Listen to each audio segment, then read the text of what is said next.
I've got to make sure that the mic is working, because otherwise, yeah, you got to start all over again. That's key. All right. Well, welcome back. For this Flat Earth Tuning Tech Talk, we have got a very unique WRX here that Colin from Bechtech Automotive has brought. If you like the content that we're putting out on this channel, please make sure you like and subscribe to the video, and stay tuned to Flat Earth Tuning for more content like this.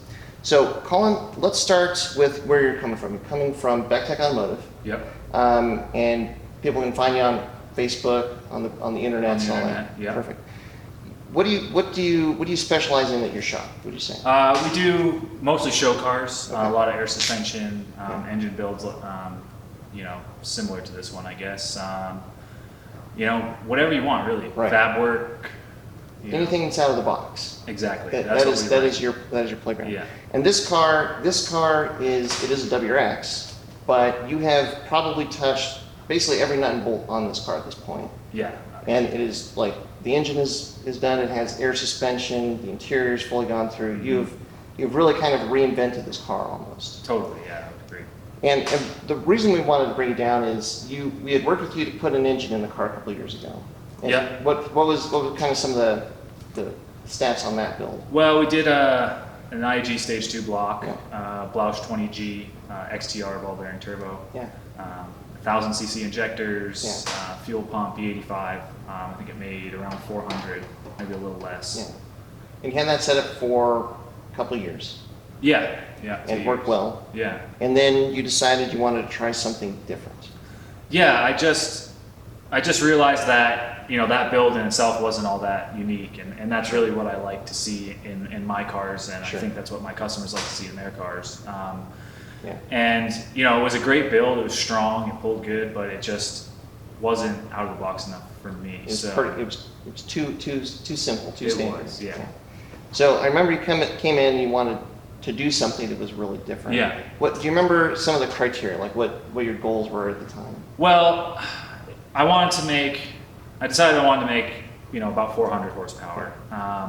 And we talked about a lot of things. We talked about superchargers. We talked about twin scrolls and compound. Twin charging, yeah. And we ended up with the twin turbo setup that we have now, deciding that would be the best route. Yeah. And it worked well, yeah. Yeah, so it decided to try and put two turbos on a 2.5 liter engine. So the engine is still the same as it was with the 20G. Yep, same block. You've just changed the turbo setup entirely. So what that ends up being is you've got a turbo on this side of the engine, but you've also got one on the other side, feeding into the intercooler that comes up and goes into the reverse manifold now. Yes. So having a goal of 400 horsepower and then maybe more usable power than you have with the 20G, do you remember some of the criteria that you had for picking the turbos or how you found the turbos? Well, my obvious choice was a Garrett. We knew we needed something small because we got 1.2 liters to deal with per turbo. So that's more like a bike engine versus a car engine. Yeah, so we needed something small. So the GT ball bearing series, we ended up with the GT 2554R. Okay. And we picked that one because it was basically the smallest turbo that I thought would make 400. Sure. So I knew that the smaller the turbo, obviously the quicker it spools. So we kind of just tried to find that sort of balance between power and spool. Yeah. And as far as the manifold goes, so then once you got the turbos in hand, then you had to make basically everything to get it on the car, starting probably with the manifold.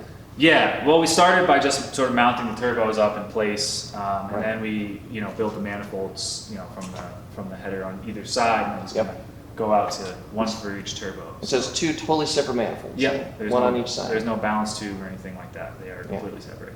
And for the design of those, I mean, what was some of the how did you kind of come up with the design that you did? Well, the biggest thing was I wanted them to be short as possible. So that's why we ended up with this turbo location. Just right here, right in front. Yeah. So, but the other thing was the inner diameter of the piping. We wanted something that would keep a similar air velocity to the stock, piping, which is a little bigger than what we have here. So we went down in size to increase the velocity so that the turbo would still spool correctly. Yeah. And then, so once you've got the manifold on and you've got kind of the turbo located, what were some of the other obstacles that you ran into? Tuning was big. We ended up, had to do speed density. It was speed density before, but And it's tuned with an access port still. it so is not a standalone. yes, stock ECU with an access port. We ended up just putting the wideband sensor on the passenger side header. So just on a single header. On a single header to get the air fuel off, that side. Kind of assuming the other side would be the same. Yeah. I have I can visually monitor the other side to make sure that it's With another still wideband. running correctly, Yeah. but the car doesn't use it to tune. So really, the speed density is the key that made all that work because there's no air box, there's no mass airflow sensor. I mean, your intake is literally a filter that's on the front of the turbo. Yeah. So the speed density makes that work. And then, with the wideband, it's pretty cool that you were able to actually tune the whole engine just with basically looking at 2 cylinders. Yeah, it actually tuned really well. There's a few hiccups figuring it out, but Worked with that's pretty simple. Harvey at the Boost Creek Yep, to tune it. he did a fantastic job. Nice. And then the last question that I'm sure is probably going to come up is oil return. So you got now 2 turbos sitting at the front of the engine. Yeah. How do you get the oil from the turbos back into the engine? Well, I use the stock feeds on the back of the passenger side head. Send the and oil to it. to send the oil to it, and then there's actually a scavenge pump down here Okay. that both turbos feed to that, and then it pumps the oil back up into the. So you're actively scavenging the oil from the turbos and sending it back Yeah. into the engine. Exactly. Very cool. It seems really complicated on the outside, but actually if you break down, it's not too bad. It's fairly simple. Yeah. I mean, the one of the bigger goals with it was to make the bay clean and to shave it as much as possible. So ended up getting rid of a lot of things that I just didn't really need, which actually simplified it quite a bit. Yeah. Made the process a lot easier, and it looks a lot better. So. That's awesome. Well, roughly speaking, how many miles do you think you've driven with the setup now? I'd say about 1,500. 1,500 Yeah. miles. And when you go to these shows, do you drive the car there, or do you trailer it? Yeah, I drive it everywhere. I don't have a trailer, I don't have a truck. Wow. So yeah, I drive it everywhere. On the old setup, I drove all over the country, the West Coast, everything like that. Well, 1,500 miles even, I mean, that's a fair amount, and I mean, it seems to be working out well. Yeah, no, it runs very well. There's been very few hiccups with it. It's been a great build so far. That's awesome. Well, so now, since you had the 20G on the car, and now you've got the twin turbos, driving the car, what are some of the differences that you notice? Well, I notice that, it spools up a lot quicker, especially, around 3,000, it may not be at full boost, but it'll still pull the car. Whereas with the 20G, it really wouldn't. Gotcha. Up around 4,000, they both, reach pretty high boost there. So that's similar, but, before that, this thing is much better just for driving around in traffic. Much better down low. And just driving in general. It's much better. It also, has that flat torque power curve. curve, so it pulls for a longer period of time, and it just feels better. We'll throw the dyno chart up on the screen. Yeah. Harvey was nice enough to share that with us. Yeah, it's really interesting looking at how these 2 turbos work, like where they're better than the 20G and where they're different. Yeah.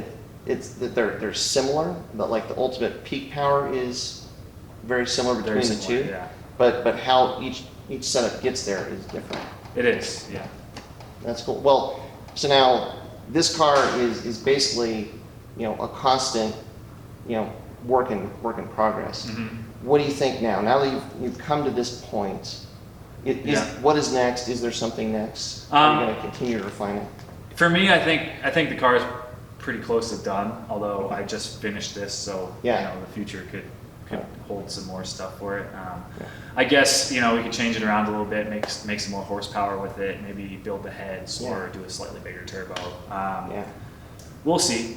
I'm not sure yet, but I'm just enjoying it as it is now. Nice. So. Got to put some more miles on it and decide is this done, or Exactly. do you have another project, or is this pretty much it? Very cool. Yeah. Well, and I'm sure I'll ask because I'm sure somebody would want to know, like, if somebody wanted this manifold, is this something that could be reproduced, or is it like a total custom? Definitely. I mean, it would take a lot of work, and you'd have to buy a lot of parts, but it's definitely something that we could build again. Nice. Cool. Well, it is an awesome build. You've literally touched every nut and bolt on this car, inside and out. It looks like no other WRX out there.